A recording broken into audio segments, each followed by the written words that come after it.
cannabis decriminalization gains traction across the U.S., business regulation and social justice are emerging as key issues.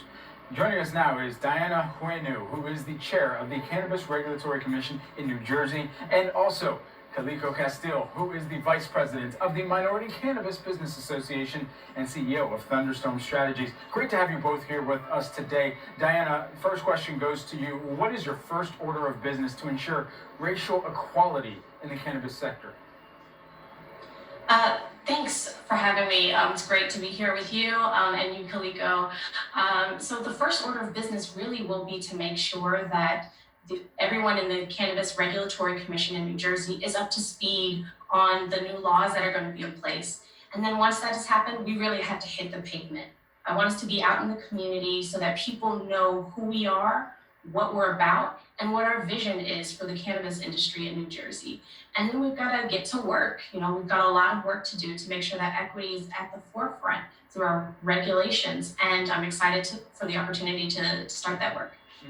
Kaliko, what will it take to make the cannabis business world more accessible to people of color? What actionable steps are being taken even as we speak? And what does the roadmap look like?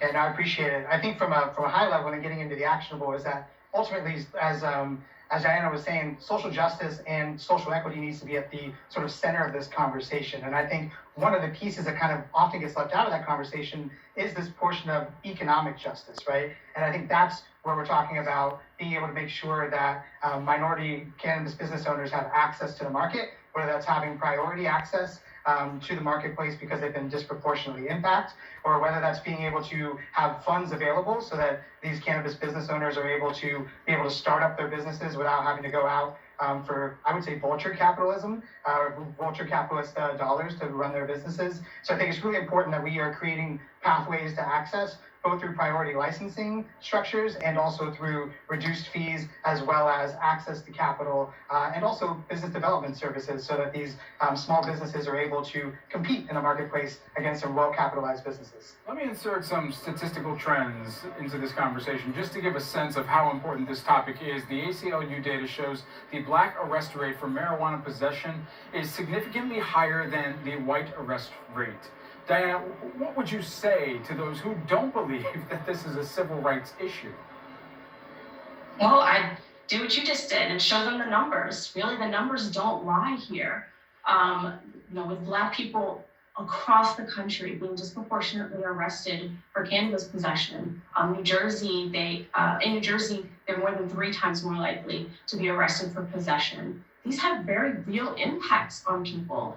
And, with the collateral consequences that come along with an arrest, it doesn't affect just an individual who's arrested, but these are things that affect entire families and whole communities. And when we're pulling people out of the workforce, when we're pulling people out of education and out of housing options, what are we doing to our communities? We really should be looking at this from a holistic perspective to make sure that we're taking care of everyone in all of our communities.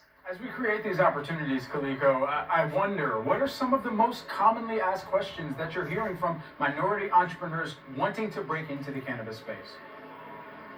I mean, just as simple as, how do I get in, right? And I think that a lot of the times that conversation ends up centering around, how can I fund my business? I think in a lot of places, especially East Coast states that are looking to come online like New Jersey and elsewhere, I think those are places that's going to take a lot of startup capital in order to run a cannabis business. It's not 2010 in Denver where people were able to start up with a half pound and a couple $1,000s.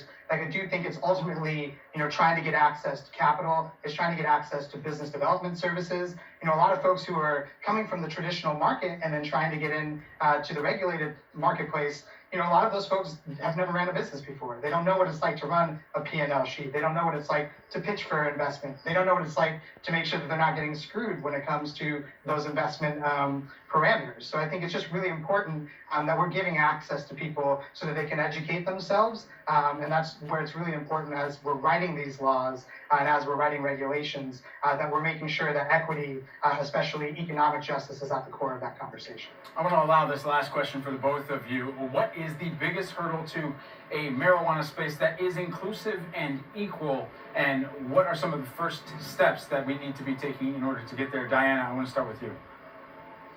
So here in New Jersey, I think, we really need to be leaning into this space.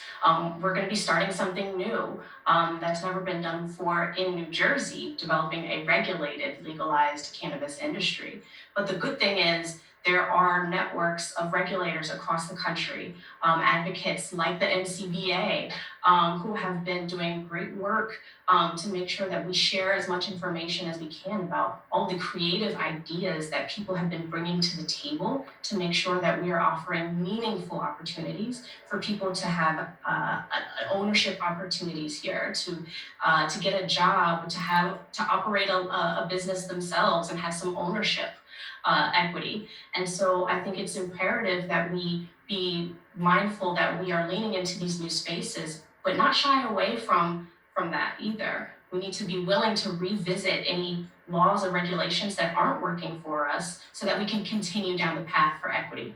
And Kaliko, same question over to you in the City of Roses. How do we make sure that this is inclusive, equitable? What are the biggest hurdles, and what's the first step that you need to see taken in order for this to be reversed and rectified?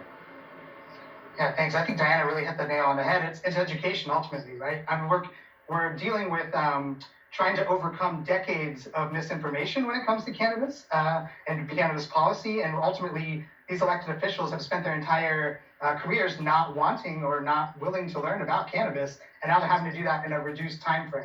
So I think when Dianna's talking about being able to get out into the community and really listen to the voices of stakeholders who have been on the ground in various places throughout the country, trying to come up with innovative ideas to reach this sort of goal of a diverse and inclusive industry, I think is super important. I really think it comes down to education, and it comes down to a willingness to try, right? And I think the timing is perfect with this sort of social justice conversation with the George Floyd and everything else around Black Lives Matter. Now is the time to get serious about having these tough conversations and ultimately starting to dismantle the systems that have led us to this moment. Excellent insights from both of you. Enjoyed this conversation. Dianna Huenu, who is the chair of the Cannabis Regulatory Commission in New Jersey, and also Kaliko Castille, who is the vice president of the Minority Cannabis Business Association and CEO of Thunderstorm Strategies. Thank you both for joining us here today.